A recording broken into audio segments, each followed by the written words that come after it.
Arkadaşlar nasılsınız? Afra Saraçoğlu, Mert Ramazan Demir'le ilgili bir de Hande Erçel'le ilgili çarpıcı haberler ve yorumlar var bugün programımızda. Magazin dünyasında yaşanan en son gelişmeleri konuşacağız ve Mert Ramazan Demir'in Amsterdam'da yaptıklarını konuşacağız. Afra Saraçoğlu'nu konuşacağız arkadaşlar. Hande Erçel'in sorulara cevap vermediği halde o halinden, o konuşmasından, o tavırlarından çıkardığımız neticeyi yorumlayacağız.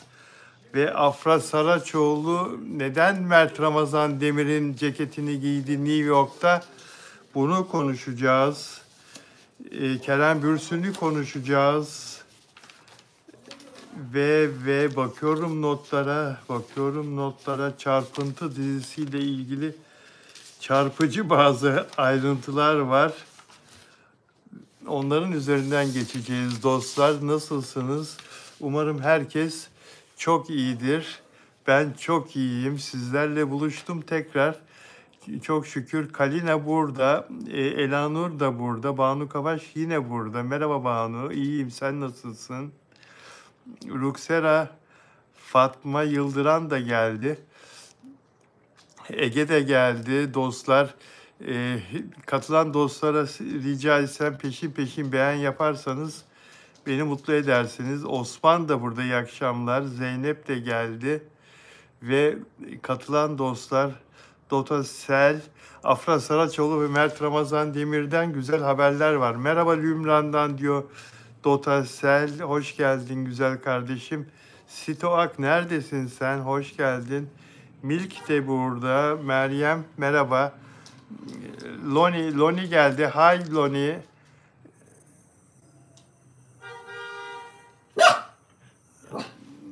Güney Afrika'dan Loni. Milk burada. Teşekkür ederim. I understand Loni. İkna burada. Merhaba arkadaşlar. Hello, merhaba. Şebnem burada, Milk burada dedik. Meryem Demirbaş, merhaba. Stoak, vallahi iş güç dün göremedim, sonra baktım diyor. Teşekkür ederim. Banu Kavaş, ne güzel kalpler onlar. Yurt dışından bizi izleyen dostlar için bu anonsu maalesef YouTube tam anlamıyla daha düzeltemedi çeviri altyazı sistemini. Pek çok kez YouTube'a yazdım ve bazı videolarıma altyazı ekleyebildim. Onların arızası giderildi. Ancak tek bir videoma hala altyazı ekleyemiyorum. 2 gün önce çektiğim videoma birkaç saat arayla girip deneyip bakıyorum altyazı ekleyebilecek miyim diye. Hala ekleyemiyorum. YouTube'da da yazışmalarımız devam ediyor. Melahat Aframer çok seviyoruz diyor. Hepimiz çok seviyoruz dostlar. Beğen yaparsanız çok mutlu olurum. Beni izlerken çok az beğen sayısı var. Beğenmiyorsanız hiç konuşmayayım, kapatayım gideyim yani. Eğer beğenmiyorsanız. Abone olmayanlar da abone olurlarsa mutluluğum bir kat daha artar. Sema Dumantaş kalpler yollamış. Kırmızı kalpler ne kadar güzel. Humay da burada. Humay teşekkür ederim. İyiyim. Dostlar, Hadise diyor ki kendimle kalmayı seviyorum. İnsanların önünde olsam da kendi içime döndüm. Hadise doğruyu buluyor sonunda. Hadise çok dışa dönük yaşayan bir insan. Dışa dönük olmak aslında sosyal olmak iyi de fazlası zarar. Bir de kendini çok fazla dışarıya açmaman lazım. İçini dışını biraz kendine tutman, yani çok fazla belli etmemen lazım. Nasıl bir insan olduğunu, onlar seni çözsünler. Sen kendini çok fazla ortalara atmaman lazım. Hadise bunu ancak yeni anlıyor tabii. Olgunlaşıyor, gittikçe olgunlaşıyor insanlar. Yaş aldıkça olgunlaşıyor. Ve özellikle genç kızlar, özellikle kadınlar için kendilerini kıymetli bir şekilde gizlemeleri lazım her anlamda. Her anlamda bunu yapanlar kendileriyle çok daha barışık olurlar ve çok daha mutlu olurlar arkadaşlar. Bu bir büyük nasihati sizlerden. Gerçekten çok büyüğüm ve çok tecrübeliyim hayatta. Desem de bazı şeyleri hala öğrenmeye devam ediyorum elbette. Elbette. Ve Tülay Gülhan geldi. Afra ile Mert'ten haber var mı? Var. Ruksera Bilal Bey bugün çok mutluyuz diyor. Ruksera çok mutlu. Neden Ruksera çok mutlusu? Lydia, welcome. Hola. Hola. Bonjour. Lydia. Elanur Tülay var galiba. Afra New York'ta Mert'in ceketini giymiş. Evet, onu fark ettim. Fark ettim ve başlığa yazdım arkadaşlar. Afra Saraçoğlu New York'ta Mert'in ceketi sırtında. Bu konuyu biraz sonra ama az sonra konuşacağız dostlar. Ondan önce diğer haberlerimin üzerinden şöyle bir geçeyim. Reytingler Kral Kaybederse çok iddialı bir dizi. Star TV'nin çok iddialı bir dizi. Halit Ergenç başrolde oynuyor. Merve Dizdar, Aslan Gürbüz, Nilperi Şahinkaya, ne kadar güzel bir oyuncu kadrosu ve geçen seneden devam ediyor. Kral Kaybederse, ben Kral Kaybederse'nin bu sezona gün birincisi olarak başlayacağını bekliyordum. En kötü ihtimalle ikinci olur diyordum reytinglerde. Maalesef totalde 5, AB'de 4, ABC'de 4, dördüncü oldu. Yani Kral Kaybederse hala tam anlamıyla zirveye yerleşebilmiş değil. Oysa çoktan yerleşmesi lazımdı. Demek ki benim gibi merak ederek, beğenerek izleyenler kadar izlemeyenler diğer programlara, diğer dizilere, diğer kanallara geçenler de var. Bahar dizisi Show TV'de yeni sezona totalde 6. olarak başladı. Çok ilginç, çok dalgalı bir reyting. AB'de 1. AB kategorisinde, ABC'de 5. Bahar dizisi Demet Evgar'ın başrolde oynadığı diziyi tam anlamıyla seyirci beğendi. Bu senede çok fazla izlenecek diyemiyoruz. Gözleri Karadeniz dizisi ATV'de ikinci haftası yeni başladı dizi ve birinci bölüm geçen haftaydı. Bu hafta ikinci bölümü çok daha fazla beğenildi. ABC'de ikinci oldu. Totalde birinci oldu arkadaşlar. AB'de 8. Çarpıntıyı biliyorsunuz Kerem Bürsin ve Lizge Cömert 4. olmuştu. Pazar günü ikinci bölümünü seyredeceğiz. Çarpıntı dizisini ben beğendim. Bilmiyorum siz ne düşünüyorsunuz? Veliaht, Akın Akınözü'nün dizisi. Totalde 2. AB'de 2. ABC'de 1. oldu. Veliaht, Akın Akınözü, Erkan Kolçak Kestendil, Serra Arıtürk'ün oynadığı dizi beğenildi arkadaşlar. Bakalım Sahipsizler totalde 1. oldu biliyor musunuz? 10 Eylül çarşamba günü yayınlandı. ABC'de 2. AB'de 3. Hazal Subaşı ve diğer yetenekli genç arkadaşların oynadığı Sahipsizler de ilgi görüyor. Televizyonda beğenilen diziler ve Çarpıntı'da Sibel Taşçıoğlu'nun oyunculuğunu ben ne kadar çok beğendim ya. Sizler beğendiniz mi? Zaten Kızılcık Şerbeti'nde çok büyük iş yapmıştı Sibel Taşçıoğlu ve çok alkışlanmıştı. Ayrılırken falan insanlar çok üzülmüştü.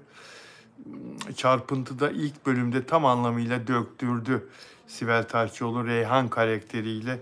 Lizge Cömert Aslı beğenildi. Lizge Cömert'e diyorlar ki ya senin yüzünde estetik var diyorlar. Lizge Cömert de bu kadar çok eleştirilince estetik konusunda ne yaptı biliyor musunuz? Bebeklik fotoğrafını paylaştı. Çocukluk fotoğrafını. 2-3 yaşında fotoğrafını paylaştı. Aynı bugünkü hali kız. Ne estetiği, günahına girdiniz. Lizge Cömert'te hiç estetik falan yok. Aferin Lizge. Çok güzel, çok akıllıca bir paylaşım yaptın. Bakın ben dedim, dedi hiç değişmedi. Gerçekten hiç değişmemiş. 2-3 yaşında neyse şimdi de o. Evet, Kerem Bürsin'i sevenler, Kerem Bürsin'in karşısında olanlar Çok fazla yorum var Kerem Bürsin'le ilgili. Ben Kerem Bürsin'i beğenenlerdenim. Bilmiyorum siz beğeniyor musunuz Kerem Bürsin'i? Elbette bir Mert Ramazan Demir olamaz Kerem Bürsin ama çok başarılı, yükselmek için gayret sarf eden, çok çalışan bir oyuncu Kerem Bürsin. Evet, evet, evet, evet. Rüzgar Cömert'le ilgili konuştuk. Notlarıma bakıyorum. Şarkıcı Ece Seçkin ve eşi Çağrı Terlemez'i tehdit eden, 4 yıldır taciz eden bir şizofren hastası, ruh hastası vardı ya arkadaşlar. Serbest bırakılmıştı.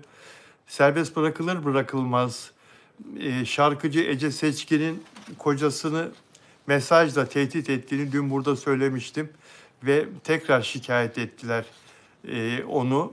Mahkeme bu kez ev hapsi cezası verdi. Çok iyi yaptı. Mahkeme bu tacizci ruh hastasına ev hapsi cezası verdi. Kalsın o evde, hiç çıkmasın. Evden dışarıya hiç çıkmasın. O ceza ömür boyu olsun. Madem hasta, ruh hastası olduğu için daha farklı bir ceza vermiyorsunuz, kendi evinden hiç çıkamasın. Kelepçeleyin ayağını, karyolanın bacağına, hiç çıkamasın. İnsanlardan rahat etsin. Böyle bir şey var mı ya? Mesajlar Fatih Elanur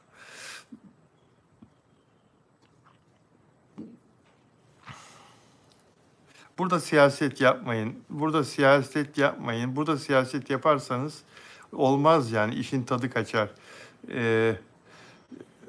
Dota Selber OGM'nin dizisi yaparsa izlemiyorum diyor. Peki Sema Dumantepe Bilal Bey yeni sezonda ekranlarda sizi görebilecek miyiz? Bazı temaslar var, daha kesin bir şey yok arkadaşlar. Çiğdem nasılsın, iyi misin? Abi Ekrem İmanoğlu kralları diyor. Berkay Namlıkaya Ruksara demek istedi. Bugün çok mutlu gözüküyoruz. Yarın güzel haberle gel. Ha ben öyle mi? Peki ben mutluyum, hep mutluyum. Sevgiler söylüyor. Hande Hakan barışmış. Barışmadılar, barışmalarını bekliyorum ben. Paylaşımımı yaptım ben. Bu konuda bir yorum yaptım. Bilal Özcan Official Instagram hesabıma bakın arkadaşlar. Orada bu konuda bir yorumum var. Emine Öztürk başlık ve Afra Mert'in ceketini ne zaman giymiş? Biraz sonra o konuyu konuşacağız. Fatih Dotasel, Onur abi nasıldır? Onur abin iyidir, inşallah iyidir. Ben Türkiye'de herkesin heykeli olmalı. İyi akşamlar Bilal Bey. Merhaba Azerbaycan'dan diyor. Afra Mert'ten güzel haberler vereceğim. Elif hepinize hayırlı akşamlar diyor. Milk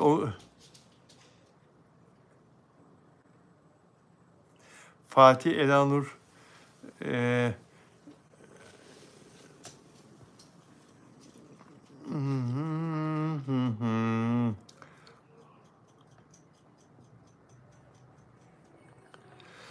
evet, Stovak ama Mert yaptığı Metruk Adam OGM yapımı herkes seyretti. Afra'nın da seyredeceğini kim ne derse desin. Afra seyretti Metruk Adam'ı canım. Silva Nebiya, Onur abi ne güzel haberler verin.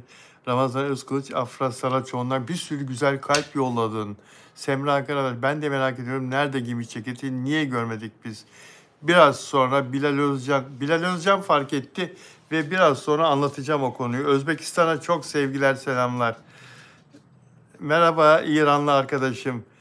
Merhaba Bilal kardeşim diyor. Elanur Fatih. Mert OGM'den. Peki dostlarım, lütfen beğen yapar mısınız? Beğen yapar mısınız lütfen? Ve arkadaşlar rica ediyorum, abone olmadan izleyen dostlar abone olurlarsa, eğer sohbetimizden hoşlanıp da abone olurlarsa çok mutlu olurum. Nelida Hola. Hola Nelida Hola. Sebuhi Mehmetov selam. Selamlar. Dostlar ve daima dost kalanlar. Dostlar. Afra Mert'in ceketini giydi arkadaşlar. Amerika'da Afra Saraçoğlu Mert Ramazan Demir'in ceketini giydi. Bu neyin işareti? Konuşacağız. Mert Ramazan Demir'in ellerini gördünüz mü? Tırnaklarını gördünüz mü? Benim gördüğüm en güzel erkek eli. Harika bir parmaklar, harika Mert Ramazan Demir'in. Manikürünü kim yapıyorsa 10 numara yapıyor. Bravo manikürcüye. Tırnaklar, eller ne kadar düzgün. İşte böyle. Biz gazeteciler zaten her şeye dikkat ederiz de insanlar da dikkat ederler. Dost başa düşman ayağa bakarmış. İnsan tanıştığı kişinin, karşılaştığı insanın eline, ayağına, ayakkabısı kirli mi, temiz mi, çorabı ne renk bakar. Onun için erkekler de kadınlar da çok dikkatli olmak, özenli olmak, titiz olmak zorundadır. Toplum içinde iyi görünebilmek, güzel görünebilmek için bunlar önemli detaylar. Ben mesela şimdi baktım Mert Ramazan Demir'in tırnakları çok güzel kesilmiş, manikür edilmiş, manikür olmuş, yapılmış ve pırıl pırıl. Çok bakımlı. Kızlardan daha güzel yahu adamın elleri, parmakları, tırnakları. Evet, bunu da söylemek istedim, bunu da anlatmak istedim. Ben detaylara önem veren bir gazeteciyim. Ben herkes gibi bakmam. Farklı bakarım kişilere, ünlülere. Mesela diyorum ki Afra Saraçoğlu New York'ta bir modacı arkadaşıyla Hakan Yıldırım'la yan yana oturuyor. Nerede oturuyor? Bir evin merdivenlerinde oturuyor. Şimdi Afra Saraçoğlu'na diyorum ki oturduğun yer taş. Taşa oturuyorsun Afra Saraçoğlu. Ve orada hava serin. Hava sıcaklığını biraz sonra söyleyeceğim. New York'ta dün akşam hava kaç dereceydi bu fotoğraf çekilirken. Taşa oturma, sistit olursun. Çocuğun olmaz Allah korusun. Afra Saraçoğlu kim bilir ne kadar oturdun o taşta. Hiç böyle bir yorum okudunuz mu, duydunuz mu bugün? Hiçbir yerde duydunuz mu? Bu da gazeteci Bilal Özcan farkı ve Afra Saraçoğlu. O elindeki sigarayı yapma. Yapma kızım, kendine zarar veriyorsun. Yanındaki Hakan Yıldırım da fosur fosur içiyor, sen de içiyorsun. Bari milyonlara paylaşacağın bu fotoğrafı çekilirken yapma. Senin milyonlarca genç kız hayranın var. Seni idol olarak görüyorlar. Seni rol model olarak görüyorlar. Sen ne yaparsan onu yapar o gençler, o çocuklar. Ne olur Afra Saraçoğlu. Bak sana ilk kez böyle konuşuyorum. Yapma. Lütfen güzel örnek olalım gençlere, çocuklara. Anlıyorum sevgilinden ayrıldın. Üzgünsün. Tamam yaktın bir sigara falan ama sigara zaten sağlığa zararlı da bari fotoğraf çekilirken kaldır kenara koy. Afra Saraçoğlu ben senin baban yaşındayım. Beni yanlış anlamanı da istemem. Dedikten sonra mesajlarınıza bakmak istiyorum. Stoak üstündeki ceket Mert Ramazan Demir'in evet içinde kayboluyor zaten. Şimdi konuşacağız. Dün akşam New York City yazmış, NYC yazmış. New York şehrinde hava 19 dereceydi arkadaşlar. Yanındaki Hakan Yıldırım uzun kollu bir şey giymiş. Galiba o da bir ceket. Yetmemiş omuzlarına, boynuna kırmızı bir triko dolamış Hakan Yıldırım. Berlin'de yaşayan bir modacı, ünlü bir modacı. Hadiseyle de çalıştı bir ara Hakan Yıldırım. Ve altlarında ikisinin de şort var. Afra'nın da altında şort var ama Afra Saraçoğlu sırtına da Mert Ramazan Demir'in ceketini almış arkadaşlar. Üzerindeki ceket ona çok bol ve bir erkek ceketi. Her halinden de belli. Mert Ramazan Demir'in ceketini demek ki seyahate giderken de yanında götürüyor. Evet. Arkalarındaki ev, hani bu evler kiralayabiliyorsun ya ki seyahate çıktığın zaman artık otellerde kalmak değil, hoşuna giden evleri, videolarını, fotoğraflarını görüyorsun, kiralıyorsun. Nereye gidersen git yurt dışına. Ben de öyle yapıyorum zaten. Benim ailem de, kızım da, oğlum da aynı şekilde yapıyor yurt dışına gittiklerinde. Hepiniz öyle yapıyorsunuz eminim çoğunuz. Herhalde arkadaki ev ya Afra'nın kiraladığı ev New York şehrinde ya da yanındaki modacı arkadaşının kiraladığı ev. Ancak Afra'nın yanında bir de siyah çantası var. Ev kendisinin olsa çantayla niye çıksın kapının önüne? Olabilir. İçinde anahtarı içindeyse, çantanın içindeyse çantayla da çıkabilir. Sigarası, çakmağı falan. Gördünüz mü siyah çantasında? Arkasındaki evde o New York'taki, Londra'daki evlere de benziyor. O New York'taki 2 katlı evlerden. Bunu da söyledikten sonra babasının yanında, Washington'da babasının yanında kalıyordu biliyorsunuz.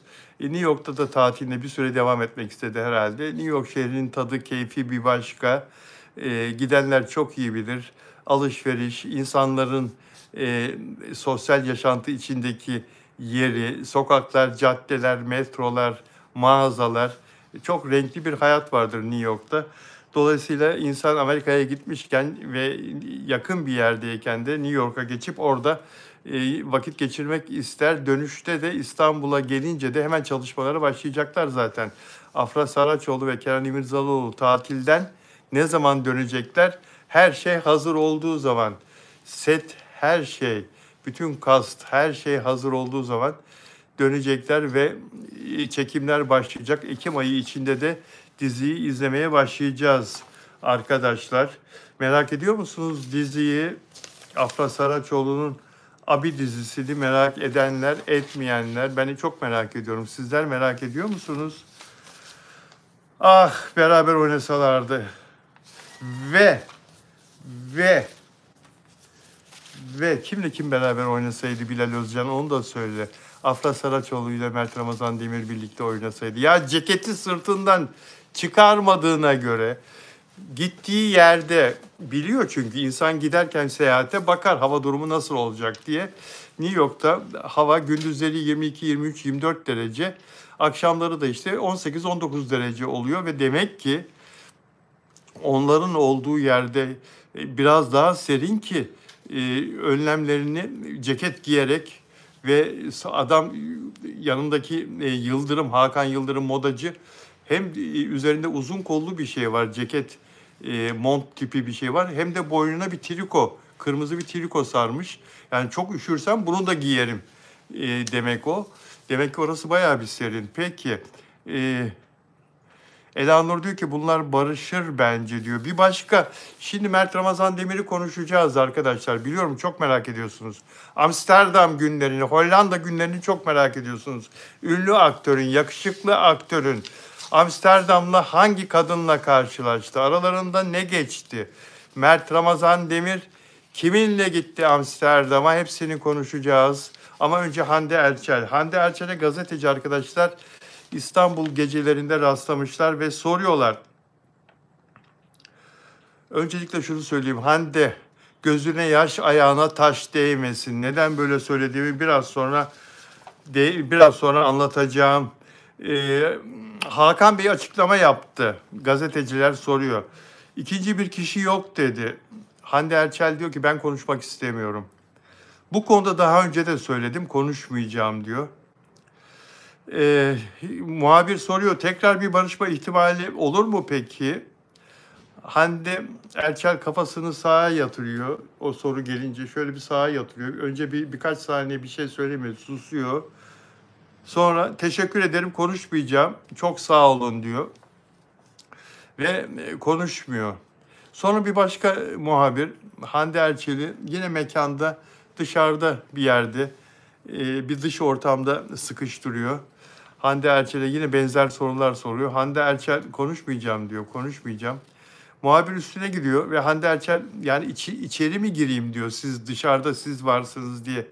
Ben içeri mi girmeliyim sizce diyor. Yani beni çok rahatsız ettiniz, kibarca bunu söylüyor. Ve muhabir peki diyor, çekiliyor. Fakat ben Hande Erçel'i çok neşeli gördüm, çok mutlu gördüm, çok keyifli gördüm. Beğen sayısını da çok az görüyorum. Canınız sağ olsun. Ve Hande Erçel'i barışma sorusu gelince birkaç saniye düşünüp de kafasını yana yatırıp da falan, vücut dilinden anladığım, Mert nereden çıktı?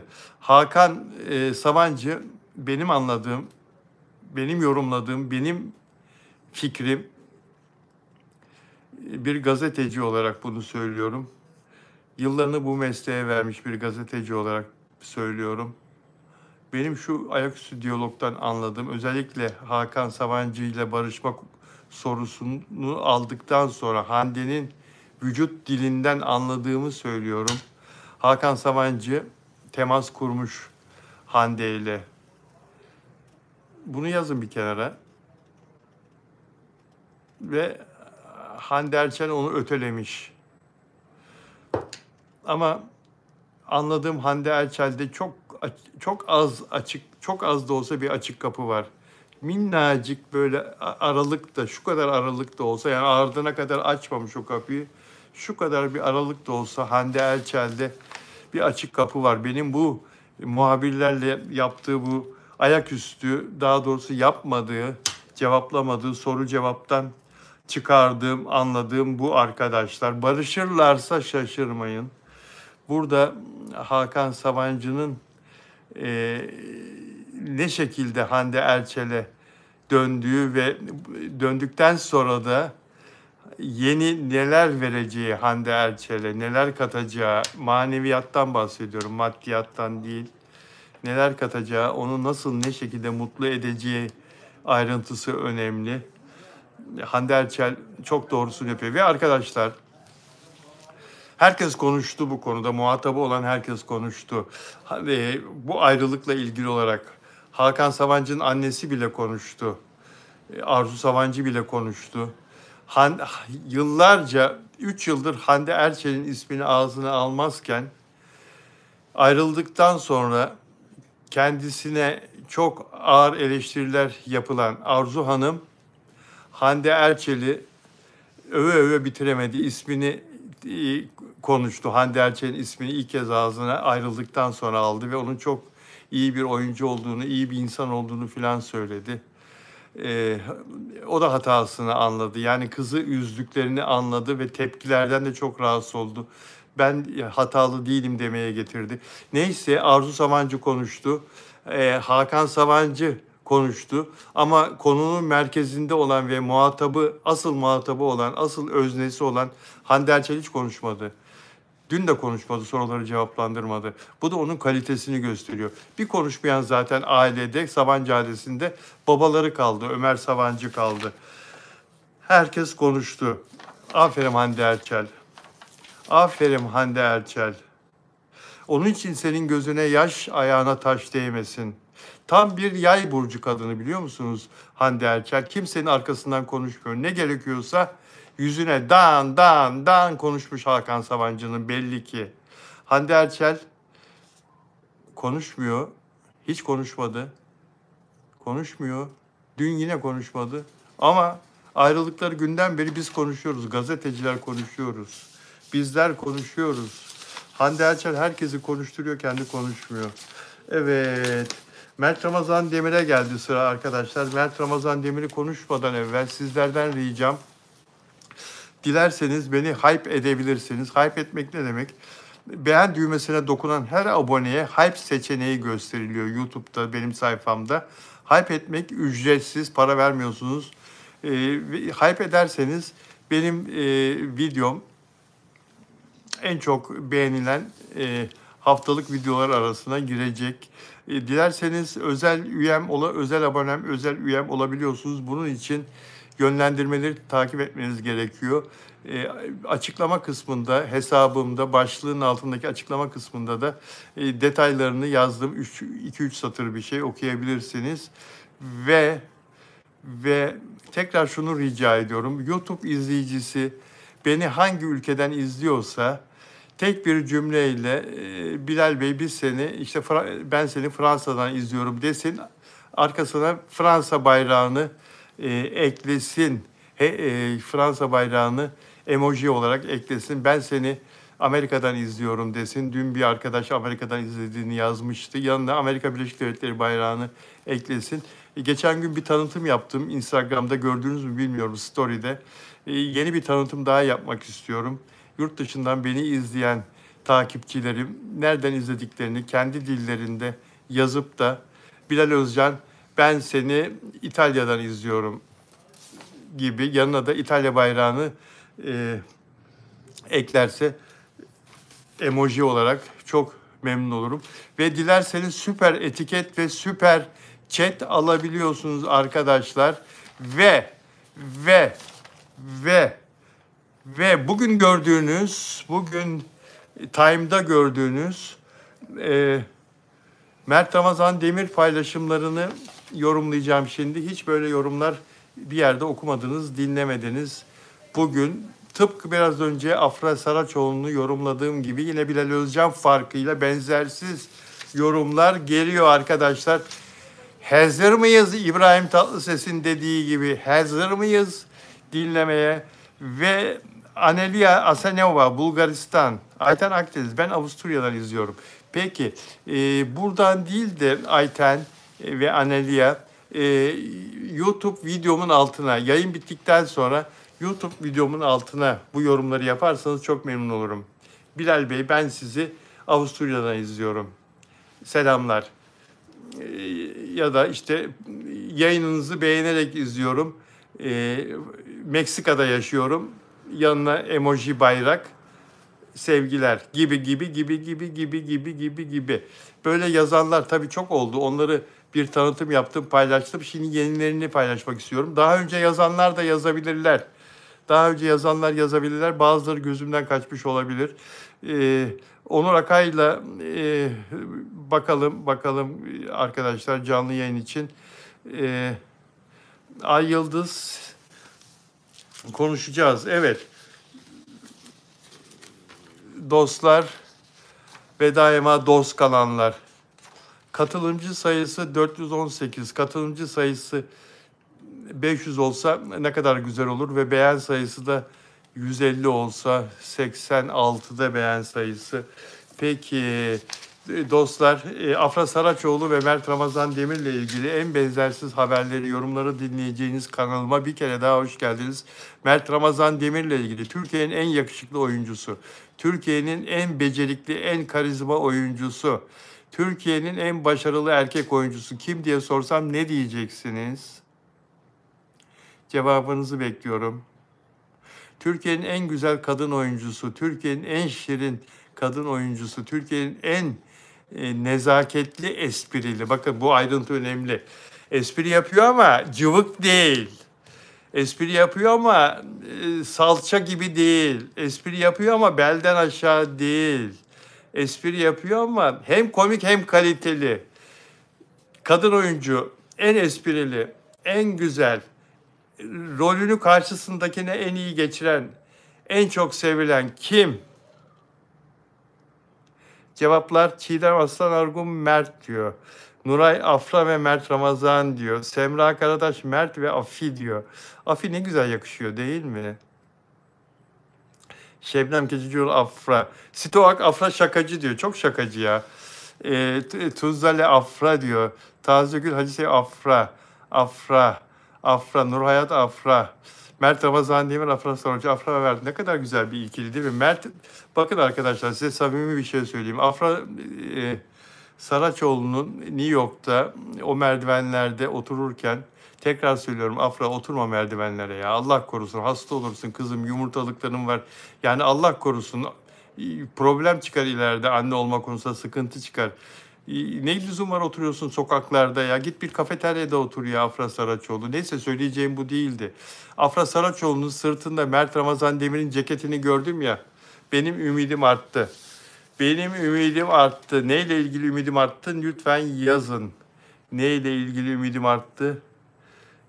Lütfen yazın. Taze gül sigarayı bıraksa çok güzel olurdu. Hüsnü. Mert ben üzgünüm diyor. Afra. Salih Akpınar. Peki arkadaşlar. Evet. Mert Ramazan Demir Amsterdam'da. Amsterdam Hollanda'nın kanallar şehri. Biliyor musunuz?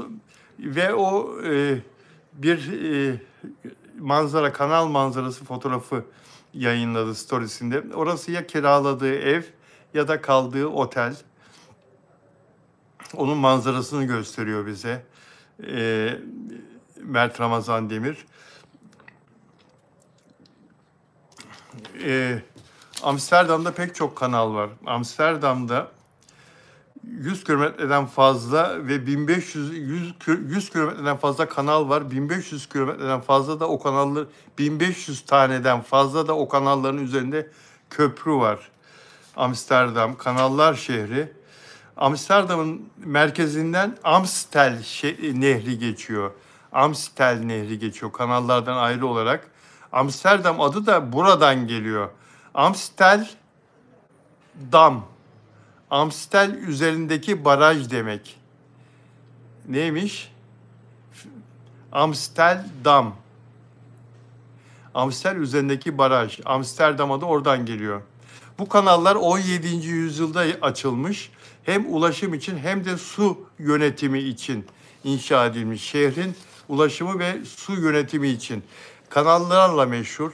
Amsterdam'a her giden yabancı o kanalların önünde durur, köprülerin birinin üzerinde durur, fotoğraf çektirir. Sağda solda da onlarca o fotoğraflarda bisiklet görürüz. Bisiklet şehridir. Orada Hollanda Başbakanı bile bisikletle gezer. Herkesin bisikleti vardır. Kimse kimsenin bisikletini çalmaz. Çünkü her evde zaten 4 tane 5 tane bisiklet var. Her bireyin bisikleti vardır. Amsterdam dün gece Mert Ramazan Demir Amsterdam sokaklarında dolaşırken 18 dereceydi hava. Pardon, gündüz 18 dereceydi. Gece 11-12 dereceydi arkadaşlar. Kapşonlu giymiş. Üşüyor, kafasına kapşon geçirmiş, gözlükler gözünde. Biz Mert Ramazan Demir'in bu kapşonlu haline alışığız değil mi?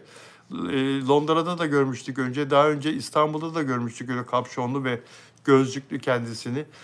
Kapşonla kafasını örtmeyi çok seviyor Mert Ramazan Demir ve elinde de bir kağıt bardakta kahvesini görüyoruz.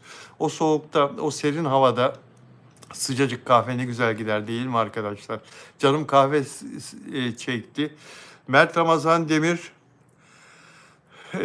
Amsterdam'ı niye tercih ediyor tatil için? Çünkü Amsterdam bir eğlence şehri. Amsterdam'da çok güzel gece kulüpleri var, çok güzel barlar var. Gençler için ideal bir yer ve çok güzel insanların yaşadığı bir şehir. Kimse kimseye karışmaz Amsterdam'da. Asla hiçbir konuda yasak olmayan, tabii ki kanunlar var, kurallar var Hollanda'da. Tabii ki herkes etik bir şekilde ve kanunlara uygun bir şekilde yaşıyor ama insanların özgür olduğu, fazlasıyla özgür olduğu bir yer. Ve Amsterdam sokaklarında Mert Ramazan Demir gezerken bir Rus kızı onu görüyor. Ben bu oyuncuyu bir yerden tanıyorum diyor kendi kendine. Ona bu Türk diyor. Ben bunu tanıyorum, bir yerden tanıyorum. Türk bu diyor. İsmi neydi? Dur bir dakika. Bayım diyor, sizle fotoğraf çekilebilir miyiz diyor. Mert de tanındığını anlıyor ve Rus olduğunu anlıyor. Tabii diyor ve selfie çekiliyorlar birlikte. Sonra kız teşekkür ediyor, ayrılıyor ve Rusça bir altyazıyla bu fotoğrafı storiesinde paylaşıyor kız. O Rusça altyazıda şöyle yazıyor. Yüzü tanıdık geldi ama ben onu tanımıyorum. Ha ha ha diye de gülücük ekliyor kız. O bir Türk aktör değil mi? Köşede karşılaştık kızlar. Köşede karşılaştık kızlar. Yardım edin. Bunu kim olduğunu çok merak ediyorum. Altta da Amsterdam etiketi var. Kıza bak sen. Mert Ramazan Demir'in ismini bilmeden, hatırlamadan onunla selfie çektirmek istiyor ve Mert de tabii tanındığını zannediyor. İsmini de bildiğini zannediyor ki kabul ediyor. Acaba size bunu sormak istedim. Mert Ramazan Demir kızın kendisini, ismini hatırlamadığını, bir ünlü birisi, öyle oluruz ya. Ben mesela paparazzi programını sunardım 1995 senesinde. Yolda beni çevirirlerdi. O televoleyi ne kadar güzel sunuyorsunuz, ne kadar başarılısınız derlerdi filan yani. İnsanlar bir yerde ekrandan tanıyorlar ama ya kim acaba? Yani ismini hatırlamıyor, nerede gördüğünü de hatırlamıyor ama televizyondan olduğunu biliyor sunucu. Yani Mert acaba kabul eder miydi?